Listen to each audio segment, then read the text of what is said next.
Hello family, आज हम बात करेंगे पठान के कैरेक्टर मेकिंग और कैरेक्टर ब्रेकडाउन पर। वीडियो के अंदर स्पॉयलर्स भी होंगे, कुछ सीन्स के बारे में डीपली खुलकर बातें होंगी। जिन्होंने फिल्म देख ली है वो समझ चुके हैं कि पठान सिर्फ एक रॉ एजेंट नहीं है, वो एक सुपर ह्यूमन है। हमने उसे लड़ते हुए देखा है, अपने मिशंस को सक्सेसफुली पूरा करते हुए देखा है। वो अपनी एक्स्ट्रा ऑर्डिनरी स्किल से क्या क्या कर सकता है जो कि एक नॉर्मल ह्यूमन की औकात से बाहर है। ये सब थोड़ा डीपली समझने के लिए पठान मूवी को और पठान नाम के किरदार को काल्पनिक नहीं वास्तविक समझना होगा थोड़ी देर के लिए। जैसे हम कैप्टन अमेरिका और बैटमैन को रियल कैरेक्टर्स मानते हैं, बेशक वो फिक्शनल कैरेक्टर्स है, सब जानते हैं, लेकिन मूवी वर्ल्ड में तो एग्जिस्ट करते हैं ना, लाइक दैट। जब हम मार्वल की मूवीज के कैरेक्टर्स के बारे में इतना ज्यादा इमेजिन कर सकते हैं, फैन थियरीज बना सकते हैं, तो इसके बारे में बात क्यों नहीं कर सकते? तो हमने पठान की पावर और एबिलिटीज को मूवीज की शुरुआत से ही देखना शुरू कर दिया था। जब पठान रुबीना और जिम के बारे में पता करने के लिए जाता है और पकड़ा जाता है खुद को पकड़वा लेता है और वहां पर 20-30 असैसिन उसे मारने आते हैं, वो भी हाईली ट्रेंड, और पठान वहां पर अकेले ही सबकी बजा के रख देता है। तब हमें पता चलता है कि पठान हैंड कॉम्बैट में दूसरों से कितना ज्यादा माहिर है, कितना ज्यादा ट्रेंड है। और उसी सीन में जब पठान एक हेलीकॉप्टर को एक बंद स्पेस गोडाउन में उड़ाता है, हाँ ये थोड़ा सा ज्यादा है, लेकिन हम मूवी वर्ल्ड की बात कर रहे हैं यार। तो कुल मिला के यहाँ पर डायरेक्टर ने पठान की टेक्निकल एबिलिटीज और हथियारों को यूज करने की स्किल्स को दिखाया है। अब ये सब करना एक नॉर्मल पायलट या फिर एक नॉर्मल ह्यूमन के बस की बात तो नहीं है ऑब्वियसली। पठान की फाइटिंग एबिलिटीज और स्किल को और गहराई से समझना है तो हमें पठान मूवी की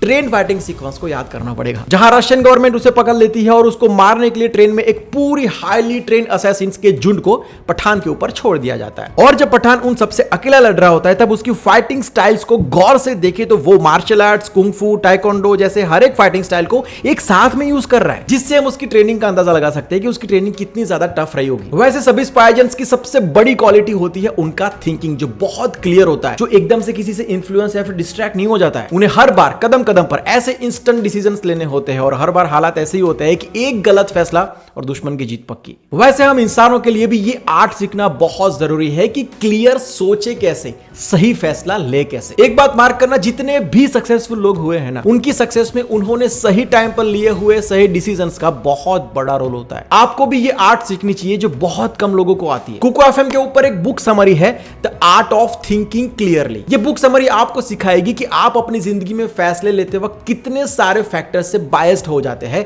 और आपको कैसे इनसे बायस्ड नहीं होना है। हिंदी में है, सुन लेना। मैं बहुत सारी ऑडियो बुक सुनता हूं, उसमें से जो बेस्ट ऑफ बेस्ट होती है वो मैं आपको रेकमेंड करता हूं। कुको एफएम का लिंक डिस्क्रिप्शन में है। और मैं आपको याद करा दूं कि 29 जनवरी तक रिपब्लिक डे सेल चल रहा है। आपको फर्स्ट मंथ के सब्सक्रिप्शन के ऊपर 20-30 नहीं, पूरे 60% का डिस्काउंट मिल रहा है। कूपन को नोट कर लीजिए, freedom 60। Subscribe now. Back to the point, Pathan एक मास्टर प्लानर भी है। रक्त बीज को इतने हाई प्रोटेक्टेड वॉल्ट में से कैसे चुराना है, लॉक एंड की को 10 मिनट के अंदर ऑपोजिट डायरेक्शन में से एक जगह पर कैसे लाना है, ये सब कुछ उसने बड़े ही वेल कैलकुलेटेड वे से पता कर लिया था, जो जिम भी नहीं कर सकता था। पठान की एजिलिटी, ड्यूरेबिलिटी और स्पीड को हम उस ट्रेन वाले सीक्वेंस से गैस कर सकते हैं, जहां पर वो और टाइगर ट्रेन के डिब्बों के ऊपर ऑपोजिट डायरेक्शन में भागते हैं। हाँ, ये फिजिक्स से अगेंस्ट था, लेकिन हम मूवी वर्ल्ड की बात कर रहे हैं। पठान की साइकोलॉजी के बारे में बात करें तो वो किसी भी नॉर्मल एजेंट से काफी ज्यादा फिट और ड्यूरेबल है। रशियन के टॉर्चर के बाद भी वो खड़ा रहकर लड़ता है और इसलिए ही वो जोकर टीम को बनाने का प्रस्ताव रखता है, अदरवाइज वो एक नॉर्मल रॉ एजेंट की तरह अपनी ड्यूटी रेगुलरली कर सकता था। तो ओवरऑल पठान नाम के इस किरदार के बारे में बात करें तो उसके पास super strength, super durability, high reflexes, अच्छी खासी speed, high confidence, tough focus और सबसे बढ़कर अखंड इच्छा शक्ति है। जिस तरीके से इस किरदार को डिजाइन किया गया है, आने वाली स्पाई यूनिवर्स की मूवी के अंदर धमाल बढ़ने वाली है। कुर्सी की पेटी खोलने का मौका ये लोग नहीं देंगे। तो ये सब बातों को कंसीडर करते हुए हम पठान को सुपर ह्यूमन का टैग दे सकते हैं। वैसे इसके ऊपर आपका क्या कहना है, कमेंट करके बताना। कुको एफएम का लिंक डिस्क्रिप्शन में दिया हुआ है, सब्सक्राइब करना मत भूलना। See you soon in next video. Bye, take care and जय हिंद।